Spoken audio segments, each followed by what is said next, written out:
First thing fans thought of last night, really, it wasn't the game itself, it was the aftermath. I know it's just Monday, but where do you stand right now on hoping some guys can be okay, and where do you think you are here in the near future injury-wise?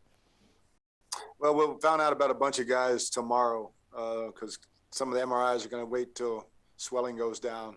The worst news is Chris Godwin has an ACL tear, and he'll be done for the season.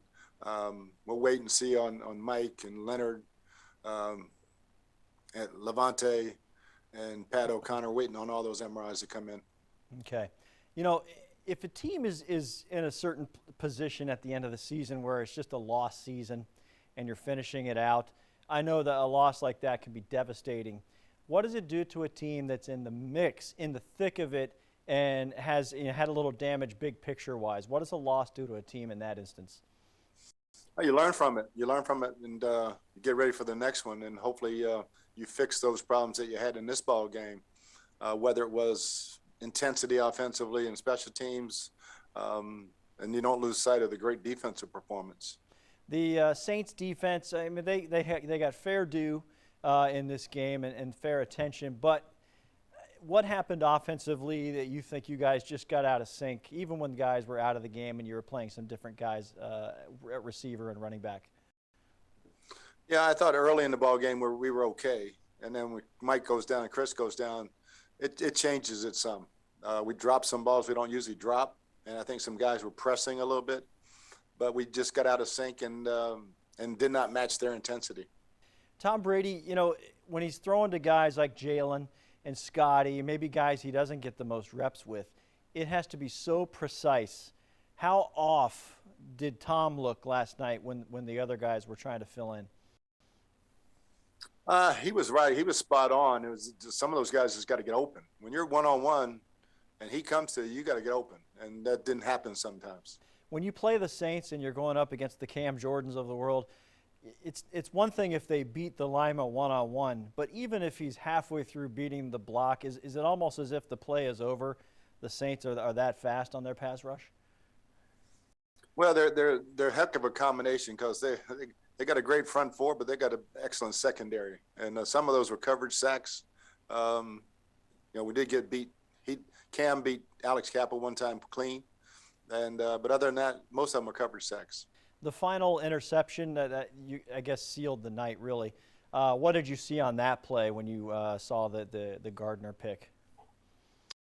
Just Tom trying to make a play, and Gardner made a good play on the ball. You mentioned your defense. This was a night your defense kept them out of the end zone.